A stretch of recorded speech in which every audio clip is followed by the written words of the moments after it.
In the Prima Secundae of the Summa Theologiae, that's the first part of the second part, St. Thomas has his treatise on virtue. Question 49 to 54 is the short treatise on habits in general. Then starting at question 55 is the treatise on virtue in particular. Question 55, we have the definition of a virtue. The definition is given in Article 4. He adopts the definition given by St. Augustine in St. Augustine's work De Libero Arbitrio, or Free Choice of the Will. And again, this shows St. Thomas's fidelity to the teachers and theologians that came before him.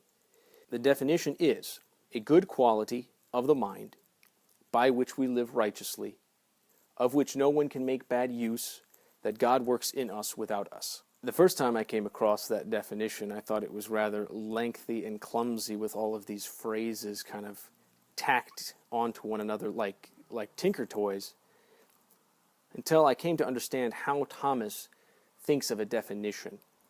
And St. Thomas always defines things completely in terms of the four causes that go into the essential notion of a thing.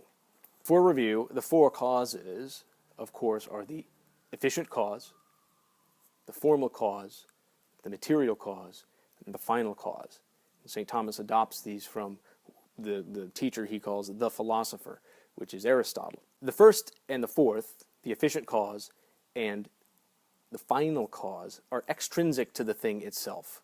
So the efficient cause, that which causes the thing through its action, and the final cause, that for the sake of which the thing is, are extrinsic to the thing, so St. Thomas doesn't begin there.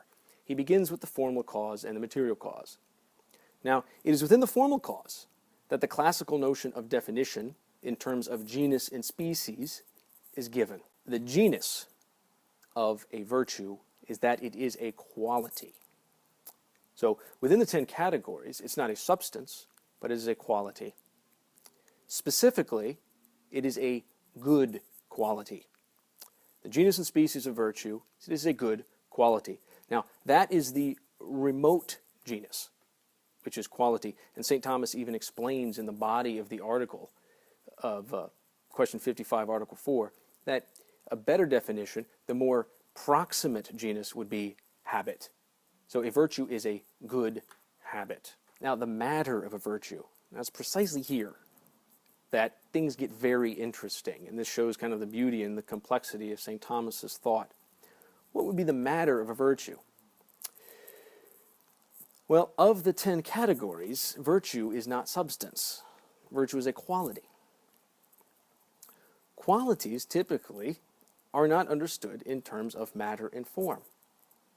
Qualities do not have a matter out of which they are formed. St. Thomas explains this in the body of the article.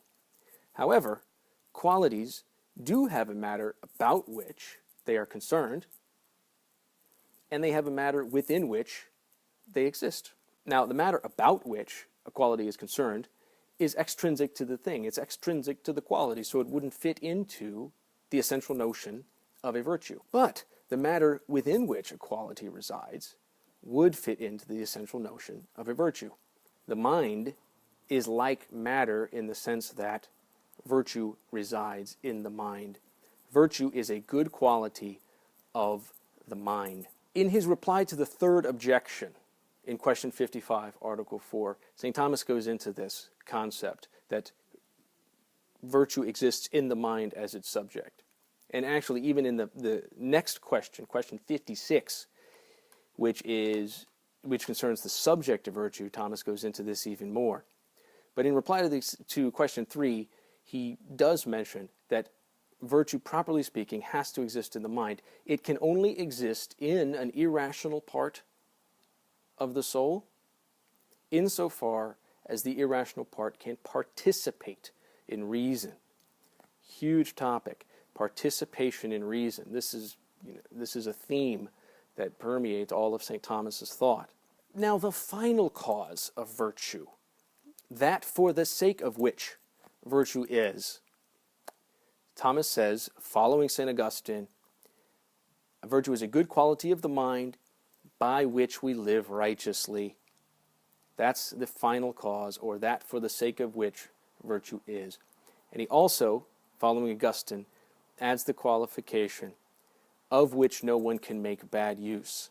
This is very important for the essential notion of a virtue. Virtue, properly speaking, can only be used for good.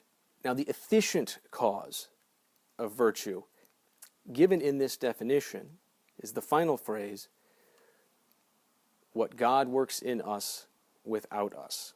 Now, it's very important to note the qualification that this phrase only refers to infused virtue.